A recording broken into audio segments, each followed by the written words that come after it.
What's up, nerds? I'm Aaron. I'm Tom. Only who can prevent forest fires? You! If you're playing Hotshots by Fireside Games. if you don't live in America, you probably don't get that joke. And if you didn't grow up in the 90s, because I don't... Yeah, they don't really do that anymore. But we're going to keep it, because I don't have anything else.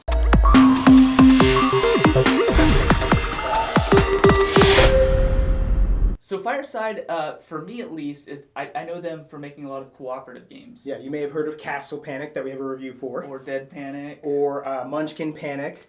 A lot of panics. Yeah, but not in this game. It's not a Hotshots Panic, but you may panic as the board starts to catch on fire. So it's definitely, you are, stressing out and working together and trying to, beat the board, just like in the other cooperative games that everybody makes and Fireside makes. Right, yeah, but this isn't a reskin of Castle Panic by any means. Yeah. This, again, it still has a lot of the typical mechanics that you're used to with co-op games where, at the end of everybody's turn, you draw a card to see the bad stuff that happens. It's not like, blowing my mind, whoa, it's a co-op, but it does things totally differently. But it definitely isn't, anything like the Panic games at all. And it definitely works. It incorporates one mechanic that I don't think I've ever seen in a co-op game, and that's press your luck. Yeah, that is definitely a thing that's awesome, is having dice and rolling them. You remember how to roll dice, guys? There you go, just like that. But yeah, that press your luck with the dice, and you can strategize together and be like, oh, you should move over there and put out that fire. Mm-hmm. But you may fail. Like, there's been times where first roll, you don't get any of the icons that you need, and you're just like, sorry guys, the fire spreads. Yeah. Oh, I just got wounded and we lose a die. Or we're both there and I busted, so now we lose 2 die or whatever. Exactly. There's also variable player powers in here, which kind of mitigate a little bit of that pressure luck. There's 2 guys that actually have the the better swapper, at one symbol versus the other. And what is the other guy? The Sawyer, who turned the axes into the chainsaws. Yeah, exactly. So you have a little bit more of a chance of getting the icons you need if you go to the right locations based on who you're playing as. Then there's, the crew boss who can move people around and the guy that can see the future, which is one of my favorites because then you can kind of, figure out, oh, should this catch on fire now or later? Mm-hmm. Yeah, and that's really powerful in a 2-player game. So much so that we actually had to stop and go, wait a minute, do they suggest not to use this? Because, we didn't read the rules super duper thoroughly, so I was like going through setup, I'm like, no, it just says pick one at random. So in a 2-player game, you draw 2 cards. Well, in any time you use that character, you draw 2 cards, figure out which one's going to trigger now, which one's going to trigger on the next turn. But that means you know what's going to happen. The entire game. Yeah, pretty much the whole game. If you're playing a solo game or a 2-player game with the spotter, you know what's going to happen at all times.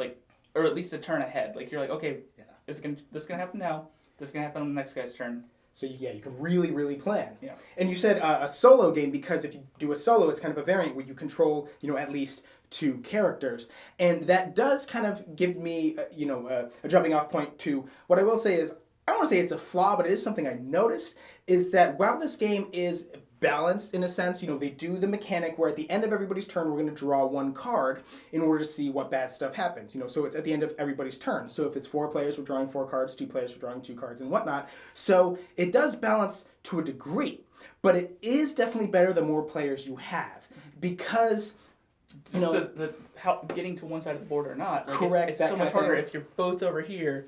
There's fire over there. You're like, okay, well, it's going to take us multiple turns. And then you're using all the player power, so you have one guy who's really good at getting the axes and chainsaws, one guy who's good at getting the shovels and the rakes thing, and then this guy can move you to where you need to be, and then this guy knows so it all meshes together really well. So I definitely prefer playing this with max players.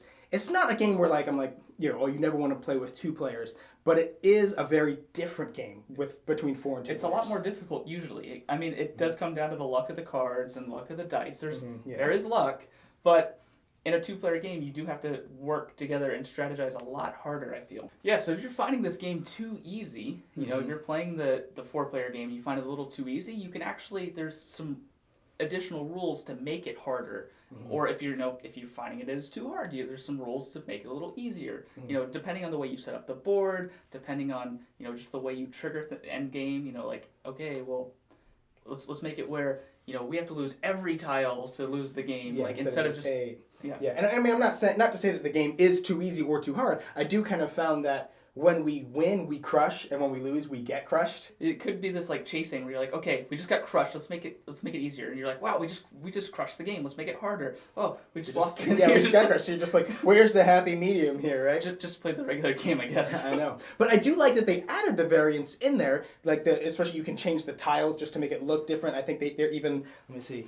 What is it? They're different spaces, right? Yellowstone, Zion, Grand Canyon. Just set up like.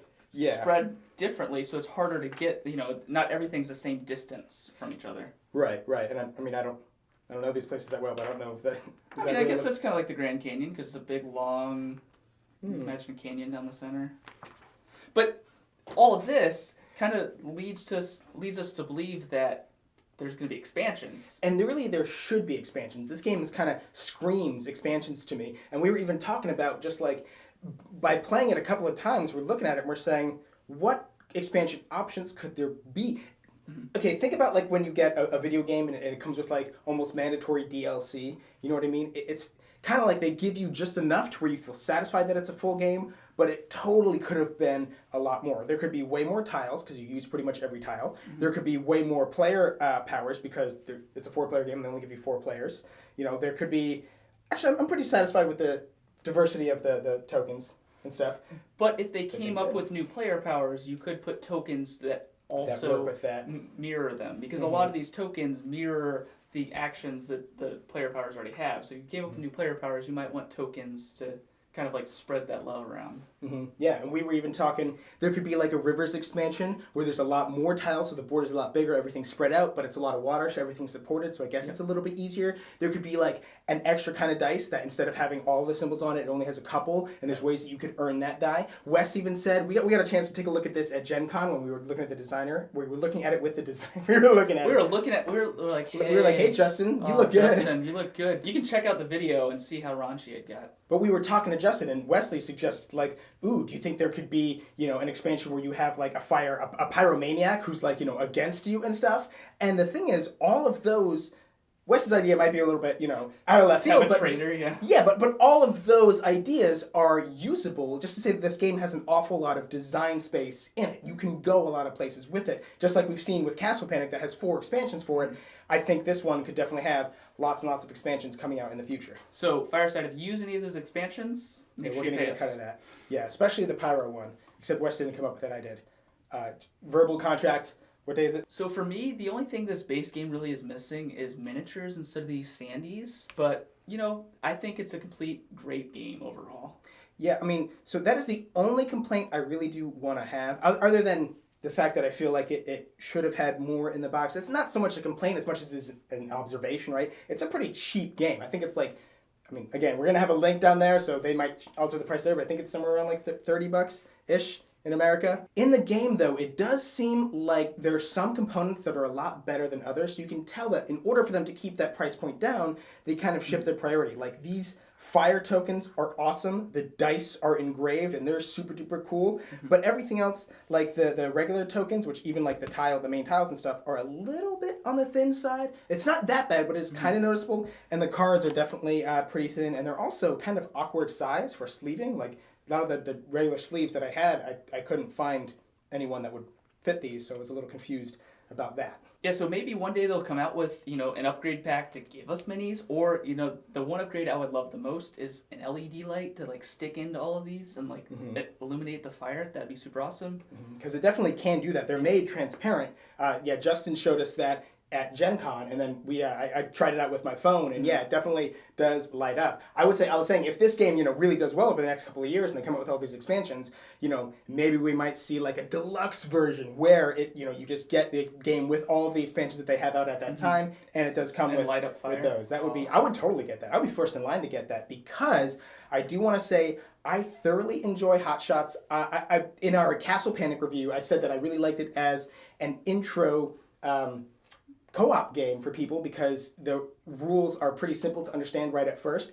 I would almost say this is simpler. Well, so it's not simpler in mechanics in certain ways, because it kind of, how about this, for a new player, when they sit down to play it, they'll be slightly more overwhelmed than they would in Castle Panic, because there's a lot more information that like you have to refer to the rule book in. right? Like, you don't need to know, like, a lot of these tiles do different things, a lot of the cards do different things, a lot of the tokens do different things. So while the mechanics are simple, every time they look at a token and go, what is this token here? Like, let me look it up. And then they're going to think that, like, oh, they have to look it up every time. It's a complicated game. But it's not.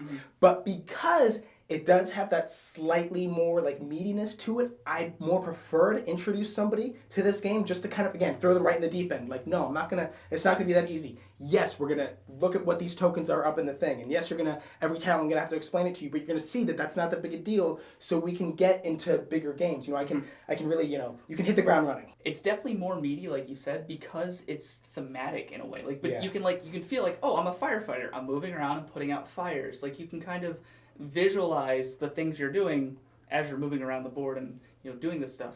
So for somebody coming into a game, there are a lot of things like, okay, some of these cards you look at and you're like +5, 5+2, what does that mean? Like iconography and stuff, once you learn it, it's simple, but coming into it, I guess there is a lot more to learn in this co-op versus Castle Panic or some others that we've played. Yeah, and Castle Panic has a lot of like the big bosses, what they do printed on the board, where so you can reference it right there. Versus the whole pulling out the rulebook just makes newcomers think that it's a lot more complicated than it is. Like if it's more information than you can know off the top of your head, it's a complicated game.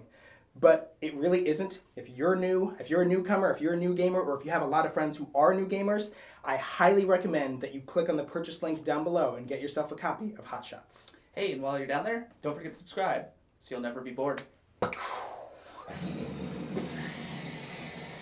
See, that would be great if we could do flames there. I just don't know how to do it yet. Absolutely. Like, it's definitely...